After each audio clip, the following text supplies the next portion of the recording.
So, social media. I mentioned in a prior video that I would break down the reasons I left all social media platforms except for YouTube. First, the reason I'm still on YouTube. This is my job. So, we got that out the way. Next, my relationship with all these platforms. It's been a long time coming, right? I'm a millennial.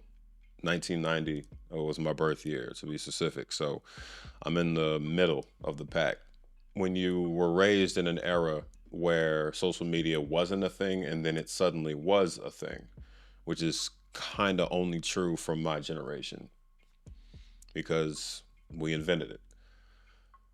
It's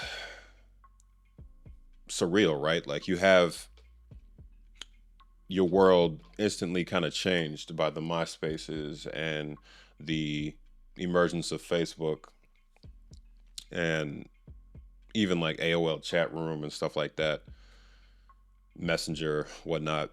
All these things evolve that allow us to connect more often and more thoroughly with each other, but they hadn't become pervasive to the point where they changed the world, right? They didn't emerge into that level of interconnectivity and impact on our daily lives until Facebook really took over. But I was already, a preteen or a teen when Facebook emerged. I was a teen. So I was already like in high school.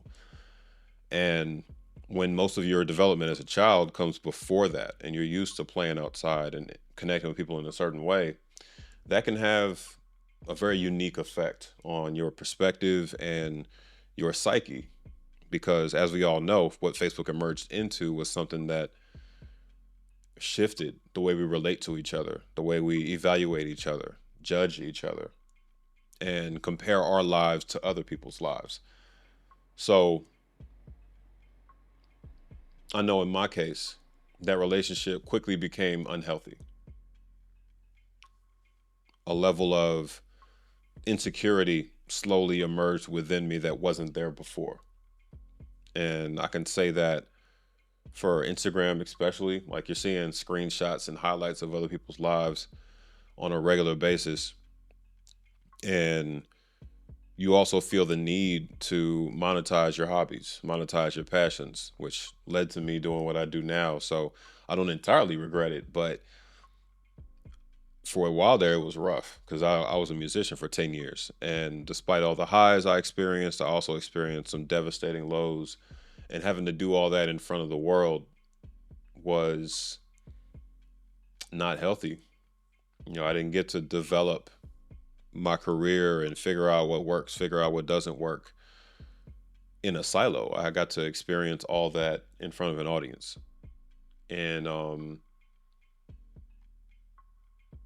the other side of this is my personality. I'm an introverted person by nature, but because I have the most extroverted dad you will ever meet, I got a good share of that too. So I'm able to perform when I need to and flip that switch. But when the lights go off and I'm not in front of the camera anymore, I'm much more not an entertainer, right? And so those two sides of me hopefully are much more evenly balanced these days. I think I'm pretty chill on camera and pretty similar to this off camera as well. And so with the emergence of Instagram becoming a bigger thing, becoming a bigger part of my life, Twitter emerging and becoming a bigger part of my life, I found myself very frequently arguing with people a lot. Because like I mentioned in my previous video, I'm always angry. Like I'm Bruce Banner. You know what I'm saying? That's that moment in the Avengers when he told everybody he was always angry. I felt so seen. Like I was like, yeah, man, that's me. I always have this kind of simmering level of anger and it's kept in check. It's controlled and it's funneled towards the things that are going to be most productive and allow me to be a functioning member of society. But it's a lot of anger, a lot of bitterness, all the years I've wasted that have been taken from me by these jobs, all the people who doubted me, who told me I would never be able to accomplish the things I'm trying to accomplish, people who said I wasn't very good when I was a rapper. You know what I'm saying? Because at first, towards the beginning, I probably wasn't good, but then I became really good. And it felt like I never really got the credit for becoming as good as I was, even though the world started to validate me. I had songs on TV shows and performed at festivals and things like that, and got really cool partnerships. Wrote songs for a lot of people, a lot of clients like overseas producers, people like that. And that validation was important for allowing me to calm down and get that chip off my shoulder a little bit. But ultimately, it never really went away. It feels like I always have something to prove. And even till today, the reason I'm such a perfectionist and the quality is always so high on YouTube is because I don't want even one video for somebody to watch it and be like, it's just okay. I want every video to compel people to subscribe and to follow and to support me. And the only way I've ever thought of to do that is to have high quality, high integrity, and a high density of relevancy in my material. Like every minute that you watch of a video I make has to suck you in to the story and give you something worth sticking around for. And I think so far I've done a decent job of that. But it never leaves me. It's always something I'm obsessed with. A little bit of a detour from the arguing, but that was something that I did. I would argue with 10 people at a time on Twitter because it has the function of, all these people jumping into an argument they have nothing to do with. And before I know it, it's like me versus an army of people. And that was like a regular thing for me. It was like I had so much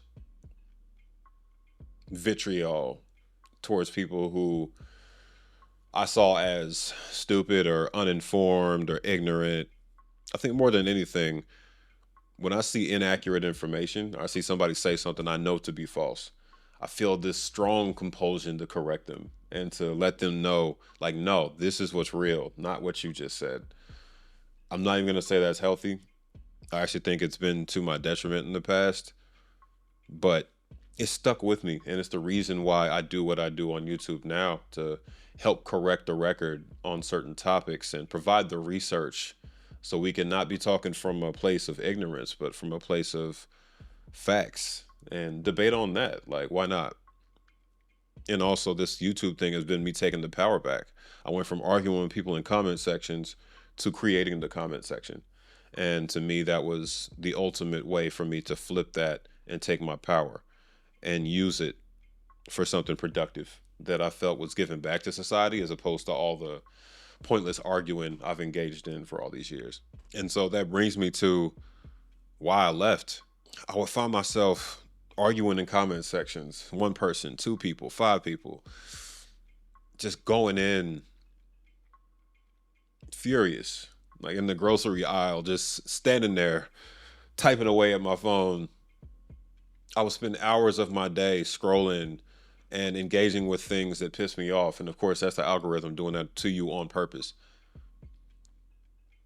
But I just acknowledged how much of my time and energy and emotions I was given to these apps and the fact that they were designed to do so. I work in programmatic advertising, which means I'm next to social media advertisers on a regular basis and collaborating with them and working with them and occasionally like working directly in those platforms very recently, and knowing how they work behind the scenes, knowing that everything they exist to do is to piss you off and to drive you towards content that makes you more and more pissed off and makes you engage more. That kind of lifted a veil for me. It's like forcing you to look in the mirror. Like, what am I doing? What am I investing my life and my time into on a regular basis? And what is it giving you? What are you getting in return for all this energy and this emotion that you're pouring into this? What is it doing to your routine? How are you sleeping? What do you do when you wake up and when you go to bed? And then just how much time I was spending on my phone, period. Just having those apps on your phone creates a routine where you open the phone and you just automatically your thumb just goes to open the app, even though you were just in it a couple seconds ago and you just closed it. And then you open it again and it's like, okay, I'm doing exactly what these companies want me to do. And I'm a very stubborn person. So if you tell me that I'm doing something exactly the way a company wants me to do it and I'm falling for their trap, that's a good way to wake me up. And so life experience, job experience, all of that helped converge to give me my wake up call and make me realize that, hey, you need to try something different. And at first, it was just taking long absences from these platforms. And over time, it was like, okay, I've taken the app off my phone. I haven't engaged with it for a while. Maybe I can do this for a long time. Like maybe this is something that I can maintain and that can really breathe more life into me. And I think it really paid off. I found myself having so much more time. I didn't realize how much time I gave these apps. It was hours a day. So you have so much mental clarity, so much energy and motivation to pour into the one thing that you want to focus on as opposed to the faceless strangers on the internet that you got so pissed at before. And it also drives some things home for you. I realized really quickly that I shouldn't be caring what all these people have to say or what they think about me. Even now, I make these films and people's reaction to them can still get to me. I'm human. And the negative is going to jump out the screen at you, and the positive is going to get diminished by that. It's just how our brain works. We hone into the feedback that triggers us the most or that engages that part of our brain the most. But it helped me over time as I dropped off these apps this year. Like that was earlier this year where I decided to just go cold turkey off of Instagram, Twitter, everything, and just leave and delete my accounts where I could, even though deleting your account on Instagram is really hard and Facebook too. But leaving all of them, getting all the apps off my phone, it gave me so much time and so much clarity that it also made me realize some things that I was doing wrong in my life. It made me realize that I could potentially leave my job and focus solely on this and really give it everything I got and take the lessons I learned from my first couple of years on YouTube and incorporate those and just make this work on a level that I never tried to before. So I think the main thing you gain from leaving these apps is only going to be realized once you try to do it because when you're on it, it's hard to see the forest for the trees, but there's just so much on there that doesn't matter. None of it matters. I don't miss anything about Instagram. I had curated it before I left even to where I was only following people I knew in real life. That was my effort to mitigate it before I eventually left. And that helped. But these algorithms have fundamentally changed to where they're not showing you just the people you know, just the people you care about and have met in real life. They're just showing you ads and showing you random creators that happen to be popular at the time to get you to engage with something new because they know that'll keep you on the platform longer. If you only see the people you know, like on YouTube, if you only see your subscriptions and they didn't put it on this side tab and that was the default for the home screen, you would spend less time on the platform. You would watch the people you came here to watch and you may move on and do something else, do something productive that feeds into you and that builds your own crafts. But they found out years ago that it makes them more money and you watch more ads and it profits the platform more to keep you on there longer watching a lot more random people's content. And so once all that occurs to you, it's like it becomes very clear that, oh, okay, I need to get off of this. I need to try something different. And it paid off for me. So my message to anybody who's on these apps and struggling to get off of any of them, TikTok, Twitter, Instagram, Facebook, even though Facebook's not as popular anymore, Snapchat, whatever you're on, just really ask yourself how much of what you're engaged in matters and how much of that time would you like to get back? And look at your life. Look at where you're spending all that time. Is that big chunk of time, like in the screen time app on your phone, what is it telling you? Where are you spending that time? You got to be really hard on yourself and look at the numbers and determine Just like cutting your expenses down, right? Where can I pull back from that's going to contribute the most to what I'm trying to build with my life and what I'm trying to do with my time? And that'll tell you what you need to know.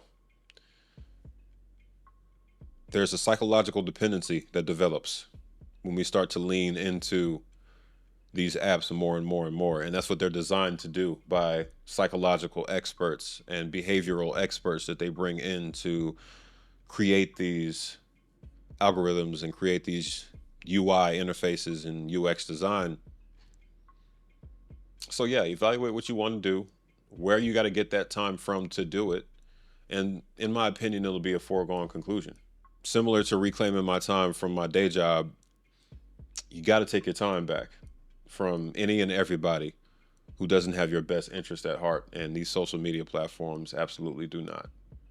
I get the need for entertainment, man, but just in this world of 25 streaming platforms and hella social media platforms, you have to find a way to focus. And something has to give if you're really going to pursue your dreams and take back control of your life.